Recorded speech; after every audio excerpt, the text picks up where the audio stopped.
really excited to have you all here. As you all know, the National Security Advisor, Jake Sullivan, is here to give a preview of this historic day, the Trilateral Summit here at Camp David. With that, here comes Jake Sullivan. Here you go. Thank you, Corrine. Thanks, everybody. Hope you didn't have too much trouble getting in this morning.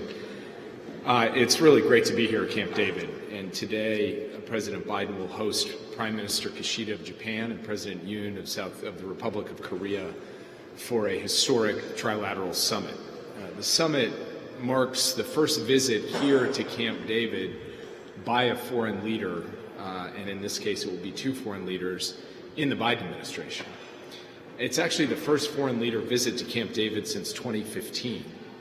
And in keeping with the time-honored tradition of hosting significant consequential diplomatic meetings at Camp David, this summit signifies a new era of trilateral cooperation for the U.S., Japan, and the ROK.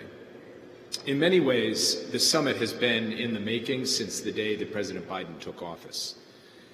He has really focused on each of these relationships, each of these alliances, the bilateral relationship we have with Japan and with Korea, and then, of course, the trilateral cooperation among the three of us.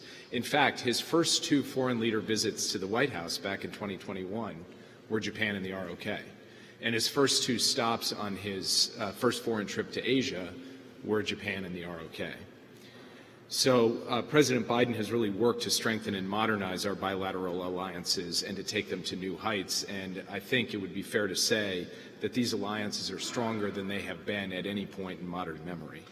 And a lot of that, frankly, is due to the President's focus and investment in the personal aspect of diplomacy, in cultivating leader-to-leader relationships with both the President of Korea and the Prime Minister of Japan. And the trust and respect that has been engendered by his investment in these relationships has led to significant bilateral accomplishments. The Washington Declaration with the Republic of Korea, the work the U.S. and Japan have done together to support Ukraine and to enhance Japan's defense capabilities. One area that President Biden has particularly emphasized from his first conversations as president with both of these leaders was how to build stronger Japan-ROK ties, and how that is in the fundamental national security interest of the United States. President Biden encouraged both leaders to take bold steps to improve their bilateral relationship, which could help set the foundation for the significant breakthrough in trilateral cooperation that will be on display today. And as the ROK and Japan broke new diplomatic ground, President Biden was there to reinforce and reassure, and he directed his team to do the same. So Secretary Blinken, Secretary Austin, myself, we've developed deep relationships on a trilateral basis with our counterparts from Japan and the ROK. And President Biden himself has held 3 summits already, although all of them on the margins of other meetings. This, in fact, is the first time that there will be a standalone trilateral summit of the 3 leaders. So what will happen today? Today, we are going to lay a strong foundation for this trilateral partnership to make sure that it's deep, it is strong, and that it's built to last. We're opening a new era, and we're making sure that era has staying power. So that means regularizing meetings between our leaders and our senior officials on an annual basis to discuss the broad agenda of security, technology, regional strategy, economic partnership, and more. We're announcing significant steps to enhance trilateral security cooperation in the region in the face of North Korean provocations, including a multi-year exercise plan, deeper coordination and integration on ballistic missile defense, and improving information sharing and crisis communication, and the policy coordination that goes along with responding to contingencies in the Indo-Pacific. We're unveiling new economic and energy security initiatives, including an early warning mechanism for supply chain disruptions. Our 3 countries will announce new regional initiatives to build partner capacity throughout the Indo-Pacific, including in the maritime security domain, which will ensure that our cooperation benefits not just the people of our 3 countries, but the people of the entire region. Yesterday, Kurt and Mira walked through with you the specific deliverables, so I won't go into more detail now. Suffice it to say, this is a big deal. It is a historic event, and it sets the conditions for a more peaceful and prosperous Indo-Pacific and a stronger and more secure United States of America. So this is a worthy legacy for the President, for President Yoon, for Prime Minister Kishida, and for all of the teams that have done so much work to get us to this point, and to see this point not just as the culmination, but the launch of this new era in trilateral cooperation that we believe will come to the strong benefit of each of our three countries. So with that, I'd be happy to take some questions. Yeah, Trevor. So there's been some analysis that the new missiles that North Korea has kind of shown the world rely on some technology that may be coming from Russia. What's your current analysis of the degree to which they are collaborating on nuclear and missile-related technology, and how big of an issue is it? We are concerned about the relationship, including the technology and security relationship between Russia and the DPRK. In terms of the specific report you're referring to about Russian missile technology and North Korean missiles, I don't have anything to add to that today. I will say it's something our intelligence community is taking a hard look at. And this is also a dynamic picture because, as we have seen, Russia has been seeking to get materiel for its war effort in Ukraine from Pyongyang, from North Korea. And as they have done with other countries like Iran, when they ask, they usually also offer some types of security cooperation in return. So that's something that we're taking a hard look at. And I would just point out that North Korea is subject to multiple UN Security Council resolutions. Russia is a permanent member of the Security Council. It has a heightened responsibility to comply with those Security Council resolutions, and to the extent it is not doing so, including with respect to ballistic missile defense technology and other things, Russia would be, in sort of flouting and in flagrant violation of UN Security Council resolutions. I'm not asserting that that is the case today, so I'm not validating that report. I am saying it is a matter of concern, and it is a matter that we are very much looking into. You're announcing today, but is the goal eventually, 5 years out, 10 years out, 20 years out, to have actually a formal alliance and a mutual defense kind of pact here between these three countries? Is that where we should be headed? We have not set that as an explicit goal. We have not set an endpoint of a formal trilateral alliance. We have strong and deep and decades-long bilateral alliances with both Japan and the ROK. We would like to see them continue to strengthen their cooperation, and for this three-way cooperation to get deeper and more institutionalized. Today we're announcing a commitment to consult among the three countries. That itself is a very significant step because it means that the three countries recognize their common interest in having a coherent and coordinated response to any contingency, security contingency. But I'm not pointing an arrow towards a defined endpoint of the kind you're talking about. Yeah. Hey Jake, the Washington Post reported overnight that the U.S. does not expect Ukraine's military to be able to reach Melitopol. Is that an accurate assessment of their counteroffensive right now? So I'm not going to speak to intelligence reports. I will say that over the course of the past 2 years, there have been a lot of analyses of how this war would unfold coming from a lot of quarters, and we've seen numerous changes in those analyses over time as dynamic battlefield conditions change. So what we have said from multiple podiums and multiple briefings remains the same, which is we're doing everything we can to support Ukraine in its counteroffensive. We're not going to handicap the outcome. We're not going to predict what's going to happen because this war has been inherently unpredictable.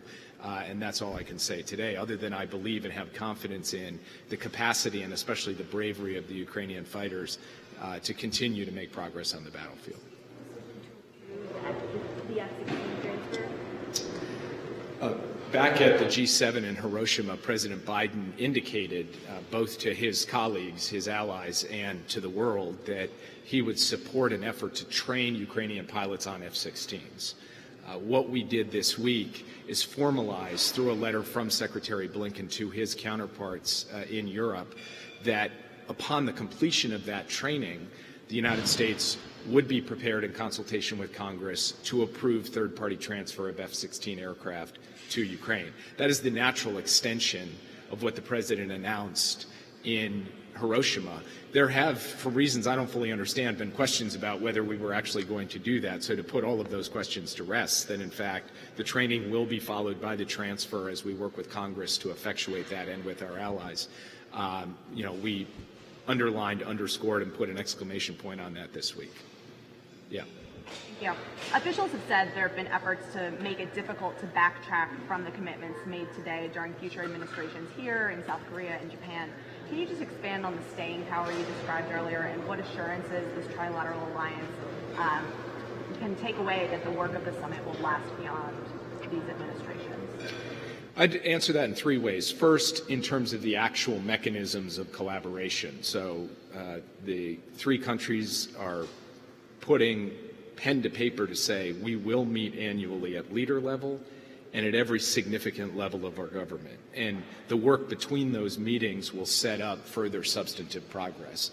That alone, that kind of long-term perspective on the cooperation between our three countries, the trilateral partnership, we've never seen that before. So that's on the process side.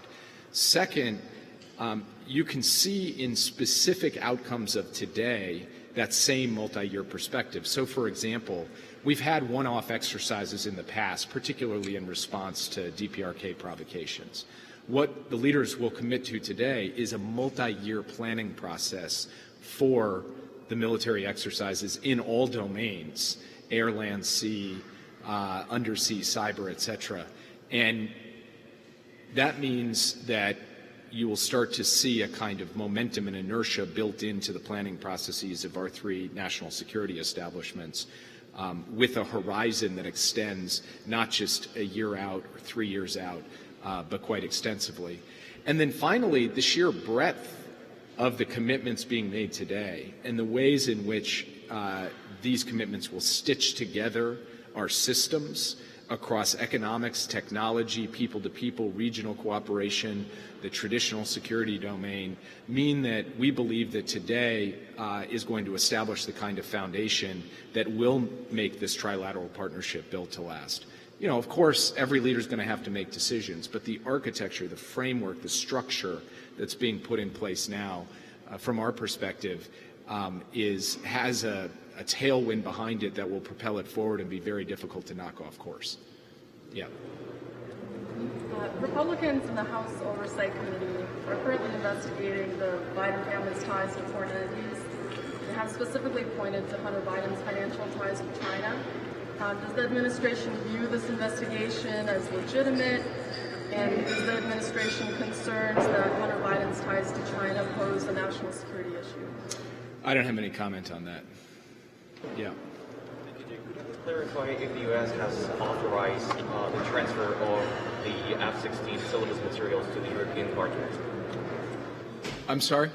Please clarify if the U.S. has authorized the transfer of the F-16 syllabus material to the European partners. Yes, of course. We're working closely with their European partners on every element of the training program, including the manuals, as well as our people are working with their people.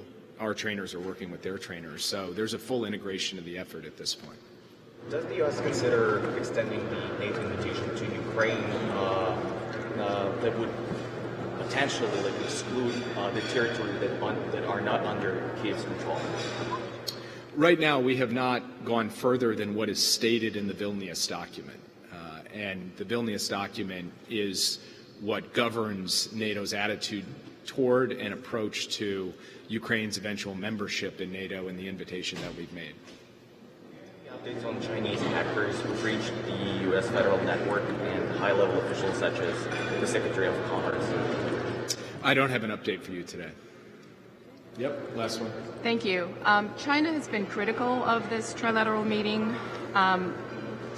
Why should they not see what's happening today and the greater cooperation that you're talking about as the beginning of some kind of mini NATO for the Pacific? Well, first, it's explicitly not a NATO for the Pacific. We've said that. We will continue to underscore that, and so will both Japan and Korea. Second, we've had a combined 150 years of alliance cooperation with Japan and Korea. So this is, in that sense, the work that we are doing with these two countries is not new. What is new is that we are now stitching all of that work together to try to enhance regional stability and security. And I would just point out that in all of those decades of cooperation we've had with Japan and the ROK, we have helped safeguard stability and security in the Indo-Pacific, and that has created the conditions for all of the countries of the region to do well economically, by the way, including China.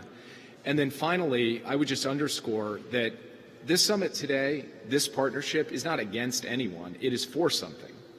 It is for a vision of the Indo-Pacific that is free, open, secure, and prosperous. This is an affirmative agenda. If you look at the deliverables, if you look at the joint statement, if you look at the principles that are coming out of today, they are not taking aim at a country. They are taking aim at an affirmative vision for how we can deliver results for the peoples of our countries, but also for people across the Pacific. And so we are very proud of the work we are doing. We see it as a contributor, a net contributor to security in the region, to stability in the region, and to enhance prosperity in the region. And we think it will be broadly welcomed by countries throughout the Indo-Pacific, from the Pacific Islands to ASEAN to South Asia. So from our perspective, today is a day that is not about being against anything. It is about being for something, and that's the kind of affirmative valence you are going to see throughout both the substance and the statements of the leaders at the end of the day. I got nothing to announce today. Thank you. Thank you. Thank you, Jake, and that concludes our press briefing at Camp David today. Thanks, everybody.